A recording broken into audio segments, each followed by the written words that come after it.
بسم الله الرحمن الرحيم. السلام عليكم ورحمة الله وبركاته. الحمد لله رب العالمين دائما الإفضال الذي من نوال. الصلاة والسلام على نبينا محمد وعلى آله وصحبه خير الصحب وآل. أما بعد. معاشر الحاضرين jamaah Masjid Al-Muhajirin dirahmati Allah Subhanahu wa taala. Kita melanjutkan pembahasan di dalam kitab Syama'ilun Nabi karya Abu Isa Muhammad bin Isa At-Tirmidzi. Sampai kita ke dalam pembahasan ini, sebelum masuk ke dalam pembahasan inti, ada beberapa bab yang di sebelumnya dengan kita sudah sampai bahkan cara jalan, kemudian cara duduk, dan kita sampai ke dalam bab cara bersandarnya Rasulullah. Jadi Rasulullah SAW itu terkadang memang beliau bersandar ketika duduk, terutama ketika beliau di majelis ta'limnya bersama para sahabat. Beliau terkadang ketika menjelaskan sesuatu sambil bersandar bertumpu kepada sesuatu yang di belakangnya. Sebagaimana hadis Jabir bin Samurah, qala ra'aitu Rasulullah sallallahu alaihi wasallam muttaki'an ala bisadatin ala yasarih. Jadi beliau bersandar, di sebelah kirinya itu ada seperti bantal, wisadah, ala wisadatin ala yasarih. Kemudian dari hadis yang lain juga, dari hadis Abi Bakrah dari ayahnya, qala Rasulullah sallallahu alaihi wasallam ala uhaddithukum bi akbaril kabair, ketika beliau menjelaskan berkenaan dengan dosa yang paling besar. Di sini Rasulullah berkata, ala ukhbirukum, maukah kalian aku beritahu berkenaan dengan dosa yang paling besar?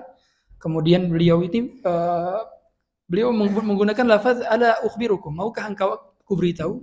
Kata para ulama, kata-kata ini digunakan untuk mengambil perhatian daripada pendengarnya.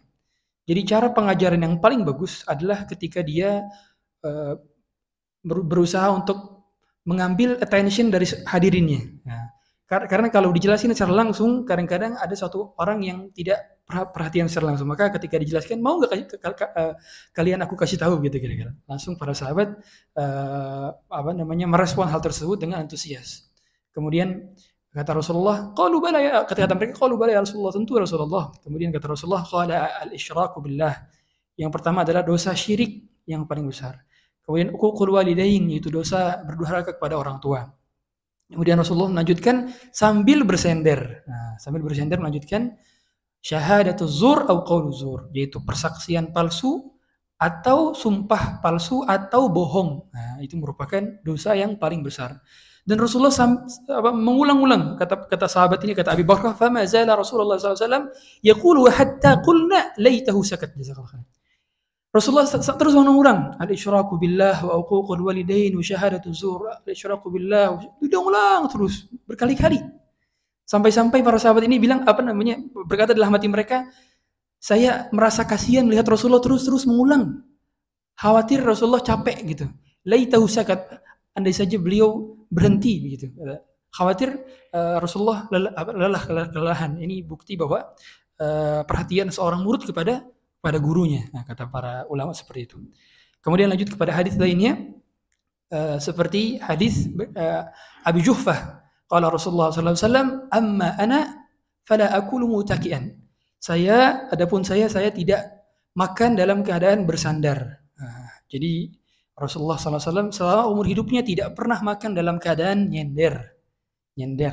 Dan setelah diteliti oleh para ulama bahwa orang yang makan menyender itu akan membuat hawa nafsu tentang makannya itu berlebih, dan itu akan membuat dia lebih lebih bergirah untuk makan, sehingga ini akan menyebabkan dia berlebihan pada seharusnya yang tidak seharusnya berlebihan begitu. Ataupun juga kata para ulama, ini adalah salah satu adab buruk bagi orang-orang yang sombong, karena di zaman dahulu para raja itu kalau makan mereka menyender.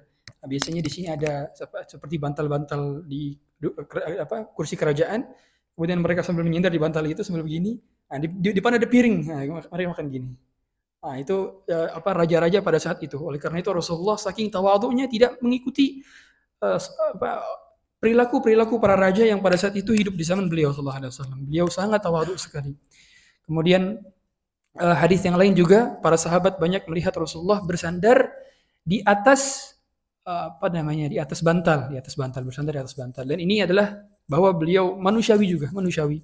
Ya, manusiawi. Berkenaan dengan tadi ya, makan dalam keadaan bersandar, kata Ibnu Qayyim dalam Zadul Ma'ad menjelaskan beliau bahwa orang yang makan dalam keadaan bersandar itu akan menyulitkan makanan masuk ke dalam pencernaan sehingga menghambat proses penghancuran makanan ketika di usus ya, atau ketika di lambung dan diserap juga oleh usus juga, itu tidak bagus ya.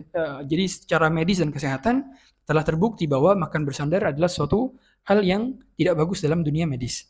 Kemudian masuk ke dalam bab berkenaan dengan bersandar sambil berdiri atau bertumpu pada sesuatu ketika beliau berdiri sallallahu alaihi wasallam. Jadi kalau tadi bab berkenaan dengan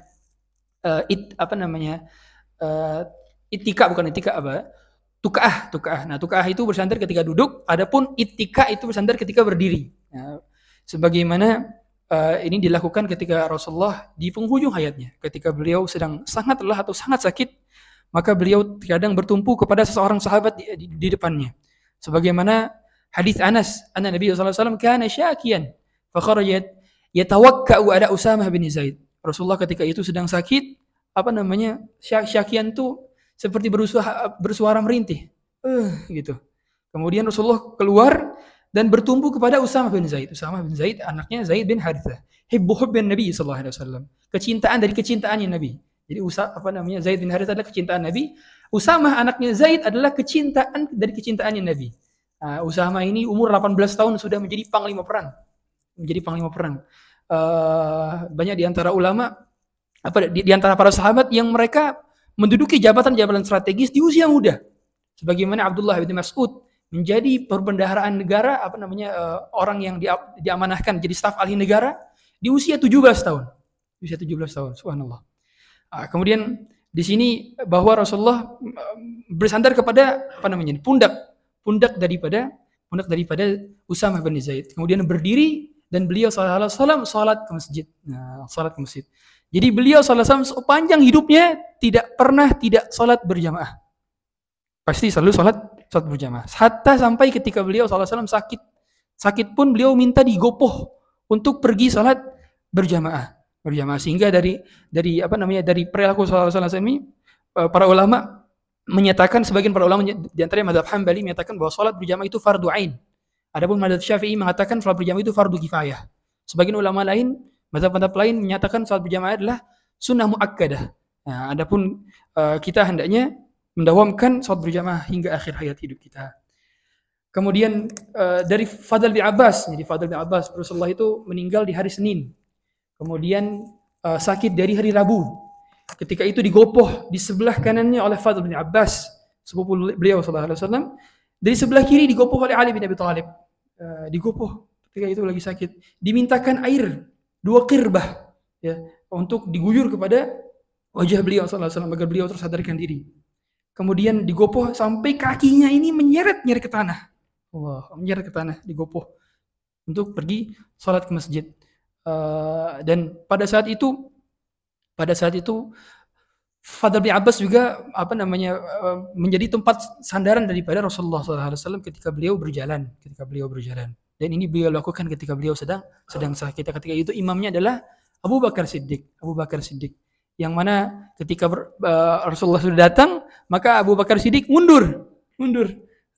Kemudian akhirnya Rasulullah memberikan isyarat maju gitu. Memberikan isyarat. Tapi Abu Bakar akhirnya tetap mundur. Dari sini para ulama mengatakan bahwa ada namanya dalam istilah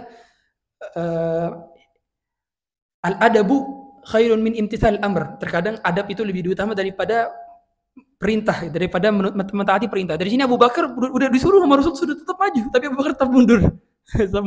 Adab menghormati Rasulullah, merasa bahwa hal itu tidak beradab. Akhirnya Rasulullah yang menjadi imamnya ketika itu dalam keadaan kondisi sakit dan beliau salat dalam keadaan duduk. Jadi kata para ulama kalau imamnya duduk salatnya, maka makmumnya tidak masalah berdiri, tidak perlu berduduk juga, begitu ya.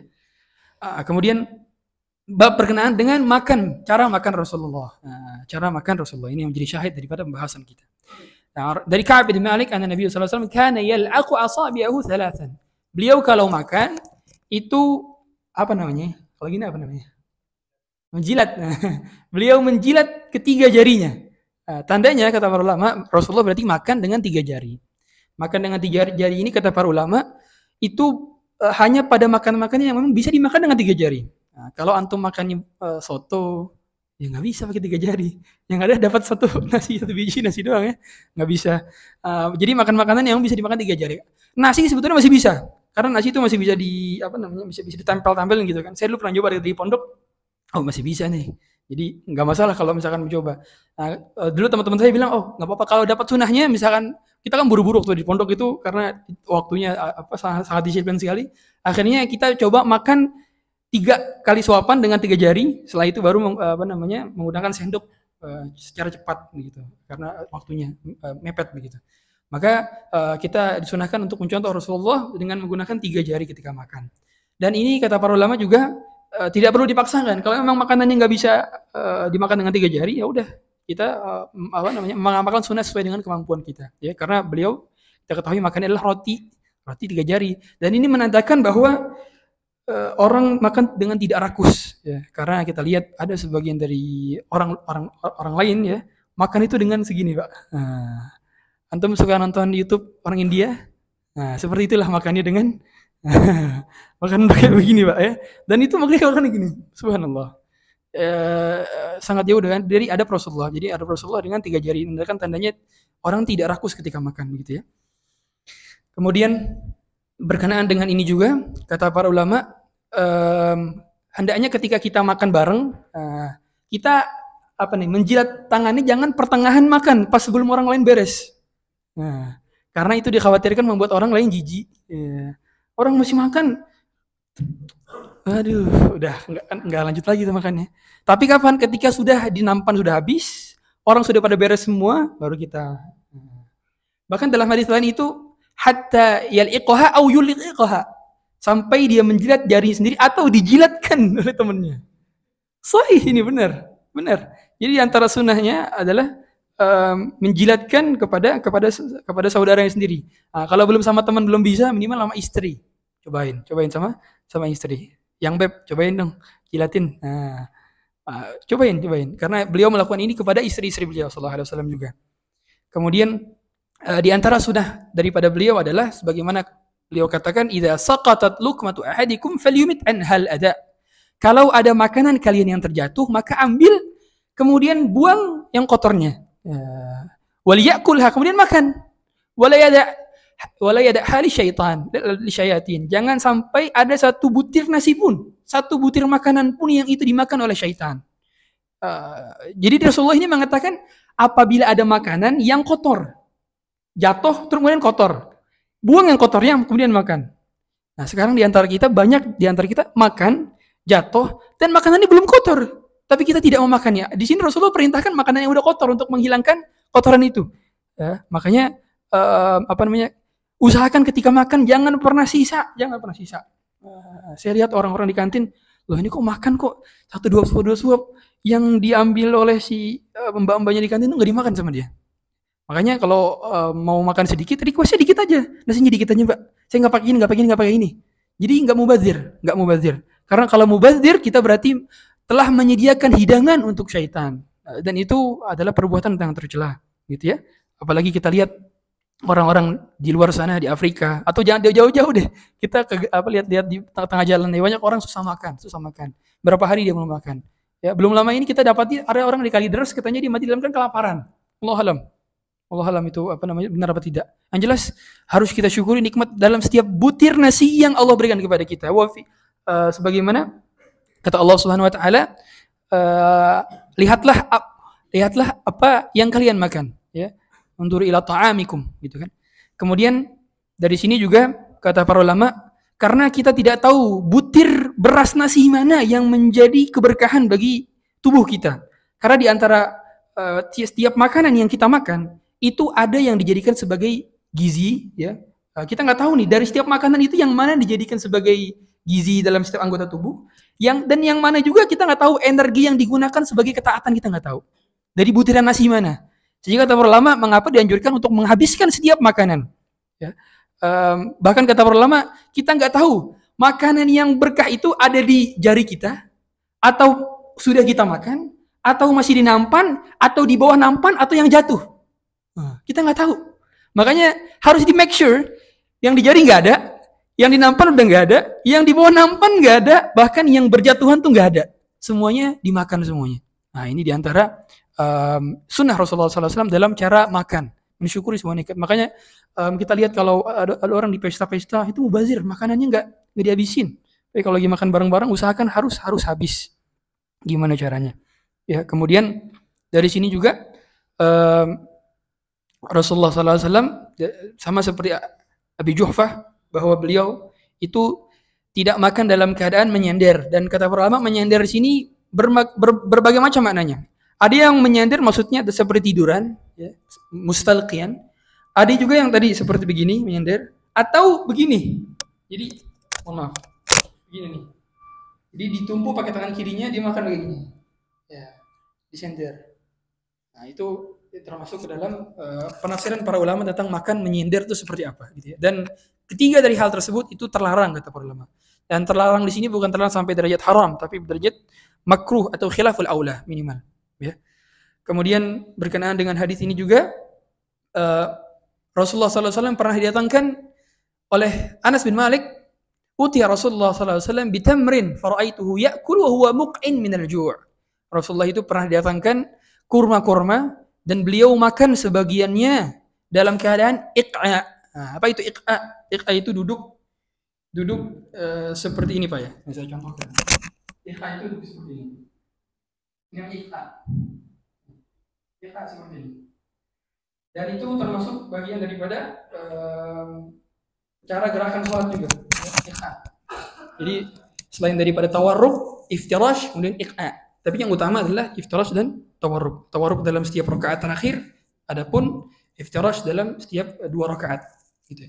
Dan Rasulullah SAW ketika itu makannya sambil iq'a, ya sambil iq'a. Jadi ketika itu dijelaskan juga dalam hadis lain bahwa beliau dikasih hadiah kurma banyak oleh sahabat lainnya. Kemudian beliau ciri khas beliau gitu ya. Ketika punya makanan banyak, langsung gimana caranya habisin, nggak mau disisa-sisa. Nggak mau ada makanan yang disimpan-simpan. Nah, sekarang kita lihat kita punya makanan banyak di kulkas. Ada sirup, ada susu, ada telur, ada daging, ada ikan, ada snack. Nah, snack ini macam-macam tuh. Macam-macam kan? Rasulullah tidak mau nyimpan makanan. Ada makan sedikit langsung dibagikan. Dan beliau ketika itu langsung membagikan sampai beliau cuma makan beberapa doang butir. Subhanallah. Langsung makan beberapa butir saja dan itu makan dalam keadaan iq'a. Ya. Ini adalah duduknya orang yang tawadhu kata para ulama. Jadi cara makan seperti itu.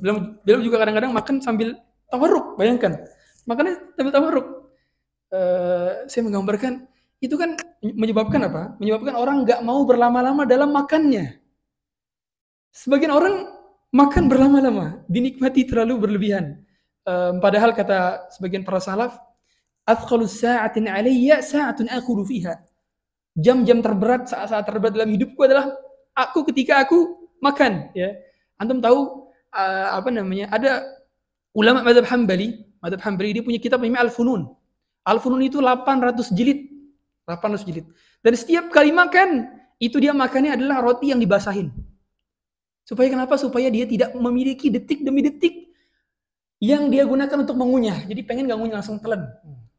Dan itu dilakukan berpuluh-puluh tahun sehingga menghasilkan kitab 800 jilid. Sebagian ulama lain ada menulis kitab sambil disuapin oleh kakaknya atau adiknya. Ya, jadi sambil baca kitab minta disuapin. Dan itu dilakukan berpuluh-puluh tahun. Jadi enggak berlama-lama dalam makan. Begitu pula karena kalau orang terlalu nyaman dalam duduk dan dalam makannya, dia membuat makannya itu dinikmati dan terlalu berlebihan dalam menikmati makanan. Sehingga akhirnya habis waktunya untuk bermakanan. Ya, makanya ada kalau kita ke restoran, dia terlalu lama di restoran. Ya, karena buang-buang waktu, kecuali memang ada hal mendesak dalam hal itu ya. Kemudian berkenaan dengan roti Rasulullah, Jadi Rasulullah SAW juga senang makan roti dan ini merupakan makanan pokok ya pada saat itu di orang Arab. Sampai sekarang pun masih gitu ya. Kata Aisyah radhiyallahu taala anha, "Ma syabi'a alu Muhammadin min khubz asy-sya'ir yawmayn mutatabi'ain hatta qubila Rasulullah." Jadi kata Aisyah, Nabi, keluarga Muhammad itu tak pernah kenyang selama 2 hari berturut-turut sampai beliau diangkat ruhnya oleh Allah Subhanahu wa taala, dicabut ruhnya oleh Allah Subhanahu wa taala. Subhanallah ya. Jadi kalau hari ini kenyang, besok nggak mungkin kenyang. Nah, sekarang kita setiap makan kenyang. kita sedang makan kenyang. Ya. Kalau nggak kenyang ya kenyang banget. Nggak mungkin ada masih kurang gitu. Sedangkan beliau nggak pernah kenyang dalam 2 hari betul-betul. Jadi kalau hari ini, dan beliau biasanya pun kalau makan kenyang beliau tuh makan bersama. Kalau makan sendiri nggak pernah kenyang. Nah, kata para ulama ketika menafsirkan ini, para ulama berusaha untuk mencari tahu, oh kalau begitu berarti satu porsi makan Rasulullah itu dibagi 3 waktu. Jadi harusnya ini makan untuk pagi hari, ya, 1 kali porsi itu makan, itu beliau bagi 3. Jadi makan cuma 1/3 satu porsinya itu. Ya. Subhanallah ya. Ini saya menakjubkan, saya sempat kok bisa ya bisa seperti itu, dan ini tandanya dunia ini hina. Karena seandainya dunia ini mulia, tentu Rasulullah lebih pantas untuk mendapatkannya. Tapi mengapa Rasulullah tak mendapatkannya? Tandanya dunia ini memang hina, gitu ya. Bahkan lau kanatid dunya ta'dilu janaha ba'udah, kalau seandainya dunia itu setara dengan sayap nyamuk, pasti Allah nggak akan memberikan orang kafir itu walau syarbatan mimma, nggak akan memberikan orang kafir seteguknya ini, nggak akan. Kalau setara dengan satu sayap nyamuk, ternyata nggak setara, ternyata lebih rendah daripada sayap nyamuk, lebih rendah. Ya. Oleh karenanya tidak diberikan kepada orang-orang yang mulia. Jadi standar kemuliaan kita bukan dari dia punya mobil, bukan dari dia punya rumah, bukan dari dia punya aset banyak, tapi dari ketakwaan. Ya. Kemudian dari hadis Abu Umamah Al-Bahili, ma kana yafdul ala ahli bait Rasulullah sallallahu alaihi wasallam khubzus syair. Dan Rasulullah itu enggak pernah punya cadangan makanan, bahkan dari makanan pokoknya aja enggak punya. Jadi Rasulullah itu enggak pernah stok beras ibaratnya gitulah. Kalau kita punya stok beras banyak. Ya, stok beras. Makanya beliau setiap pagi itu bertanya kepada Aisyah, "Hal indakum syai'?" Kalau Anas berkata gini, "Sayang, ada makanan enggak di rumah?" Kata Aisyah, "La. Idzan ana shaim." Kalau gitu saya puasa. Dan kita nanya, "Beb, ada nasi uduk enggak?" Macam-macam, nasi goreng dan sebagainya. Tapi beliau, "Hal indakum syai'?" Syai' itu dalam istilah nahwu itu sesuatu yang hakir. Adakah sesuatu yang sedikit saja? Hal sepele deh ibaratnya gitu. Tapi enggak ada. Ya, makanya Rasulullah itu dapur istrinya pernah enggak ngebul selama 1 bulan. Nah, ke kita enggak ngebul biasanya gara-gara enggak ada gas gitu kan. Tapi beliau enggak ngebul gara-gara memang enggak ada makanan stok. Ya subhanallah. Ya. Kemudian dari hadis lain juga, ketika itu Aisyah pernah datangkan oleh seorang ibu dan dia memiliki 2 anak. Kemudian ibu ini meminta makan pada Aisyah. Kemudian Aisyah memberikan 1 kurma. Subhanallah, 1 kurma doang, punya di rumah 1 kurma. Kemudian memberikan kepada ibu ini, dan subhanallah ibu ini enggak makan buat diri sendiri, tapi kurma 1 itu dibelah 2, kemudian dikasih ke 1 anaknya dan 1 anaknya. Ya, anaknya ada 2 kan, perempuan dua-duanya.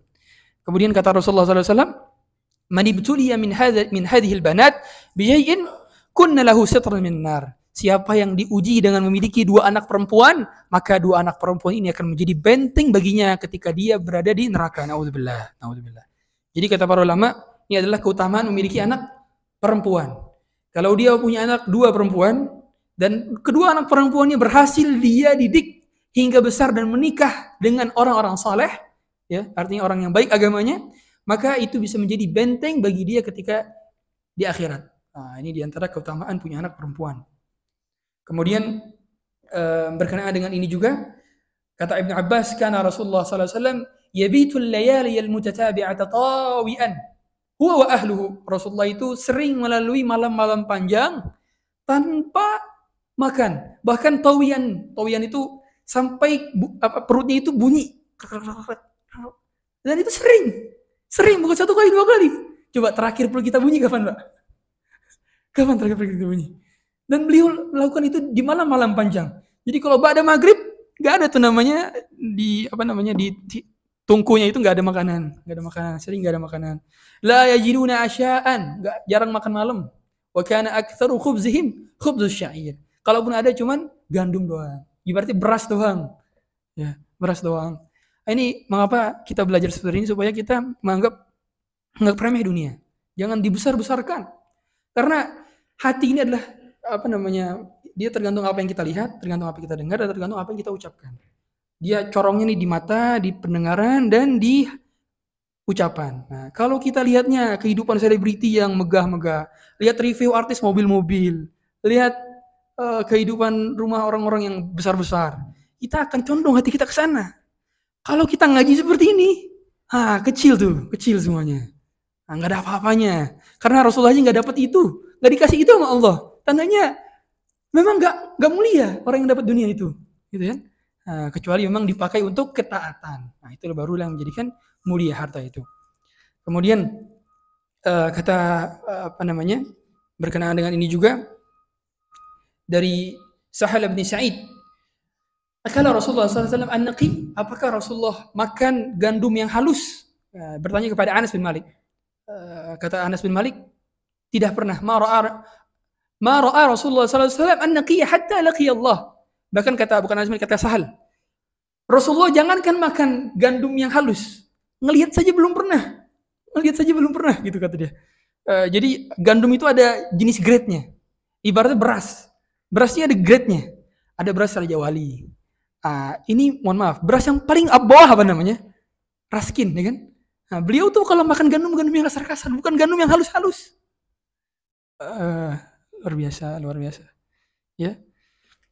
Kemudian hadis lainnya, kata Anas bin Malik, ma akala Nabi sallallahu alaihi wasallam ala khiwanin wala fi sukkarajatin. Jadi Rasulullah itu nggak pernah makan di atas meja. Bayangkan, Rasulullah itu nggak punya meja makan di rumahnya. Jadi nggak pernah makan di atas meja. Artinya kita tiap hari makan di kantin pakai meja nih Pak. Coba usulkan makan bawah ya. Itu, dan Rasulullah juga nggak pernah makan pakai piring. Jadi kalau kita makan pakai piring sendiri itu, apalagi piring di kantin itu besar-besar Pak ya. Rasulullah bahkan piring kecil saja nggak makan pakai piring kecil. Tapi makannya pakai dahan dari alas begitu ya. Dari alas, luar biasa. Wala khubza lahum muraffaq ya, dan beliau kalau roti gandumnya itu bukan roti gandum yang halus begitu ya. Jadi ketika itu ditanya kepada Qatadah, fa'ala ma kanu ya'kulun. Kalau gitu Rasulullah makan di atas apa? Kata Qatadah, ala hadhihi sufar.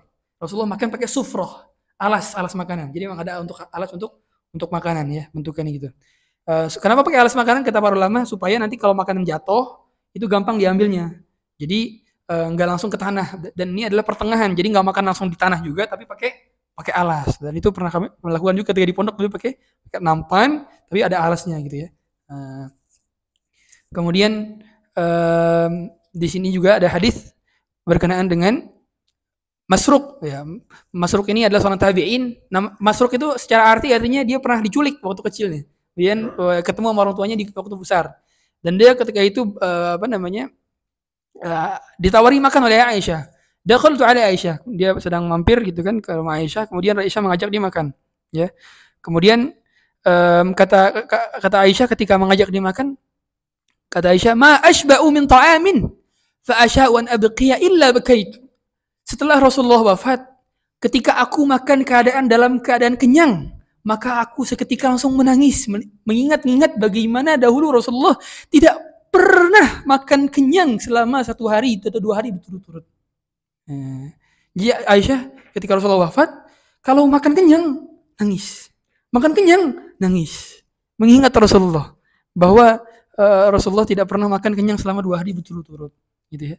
Ma syabi'a min khubzin wa lahmin marratayn fi yaum. Bahkan selama dalam sehari itu enggak pernah 2 kali kenyang, enggak pernah. Kalaupun kenyang dalam sehari udah sekali doang, enggak pernah 2 kali. Gitu ya. Luar biasa. Ya. Kemudian berkenaan dengan ini juga berkenaan lauk favorit Rasulullah sallallahu alaihi wasallam. Ya. Jadi beliau punya lauk favorit. Waktu itu beliau mengajak Rasulullah itu sering mengajak para sahabat untuk makan di rumahnya. Ya. Ada atau enggak ada, yang penting diajak dulu gitu kan. Jadi beliau waktu itu mengajak para sahabat, di antaranya Jabir dan kalau salah itu Abu Hurairah ya. Kemudian ketika diajak, Rasulullah bertanya, apakah ada lauk begitu? Ya, sayang ada lauk apa gitu kan? Kemudian kata Aisyah, enggak ada lauk apa-apa kecuali khal, yaitu kecuali cuka. Ya. Kemudian Rasulullah menjawab, ni'mal udum Al-khallu, sebaik-baik makanan adalah cuka. Ya. Jadi di sini Rasulullah itu mengatakan bukan berarti cuka lebih baik daripada makanan yang lainnya. Kata para ulama, sebagaimana kata Ibnu Qayyim dalam Zadul Ma'ad, yakni adalah Rasulullah ini membesarkan hati Aisyah, sekaligus memuji makanan hal tersebut. Ya. Jadi ibaratnya kalau kita lagi ngajak teman-teman sahabat kita ke rumah kita nanya istri kita, sayang ada lauk apa? Cuman ada kerupuk beb. Nah, ada kerupuk. Kita katakan sebaik-baik lauk adalah kerupuk. Nah, itu kalau bisa seperti itu istri kita bahagia, ya. Dan ini dilakukan oleh Rasulullah untuk membesarkan hati Aisyah. Jadi bukan mencak-mencak, masa makan cuman cuka doang. Nah, ternyata kata ulama cuka pun berbagai macam. Saya tadi browsing di Google, cuka itu ada cuka beras, ada cuka apel, ada cuka putih, ada cuka dari buah-buahan yang lainnya gitu. Dan itu berbagai macam. Nah, cuka apa yang ada di Rasulullah? Kata para ulama itu cuka apel, lebih mendekati ke cuka apel, ya. Adapun memang jenisnya mungkin kita nggak tahu seperti apa persisnya. Ala kulihal cuka ini dalam artian bukan berarti dia paling bagus ya di antara lauk lainnya, tapi dia sebagai bentuk Rasulullah membesarkan hati Aisyah. Tapi setelah diteliti ternyata manfaat cuka bagi tubuh banyak. Di antaranya adalah untuk menetralisir racun-racun dalam tubuh, kemudian juga untuk mengobati luka-luka. Jadi dalam cuka itu ya, dia memiliki antiseptik. Jadi kalau kita luka ini pakai cuka, itu lukanya cepat sembuh hasil daripada cuka tersebut. Dan ini juga digunakan oleh kerajaan-kerajaan memang dahulu sebelum Rasulullah SAW. Nanti kita akan masuk berkenaan dengan lauk favorit Rasulullah SAW lainnya. Sampai sini kita tutup dengan kafaratul majlis. Subhanakallahumma wa bihamdika asyhadu an la ilaha illa anta astaghfiruka wa atubu ilaik. Sallallahu ala nabiyyina Muhammad wa ala alihi washabbihi wasallam. Assalamualaikum warahmatullahi wabarakatuh.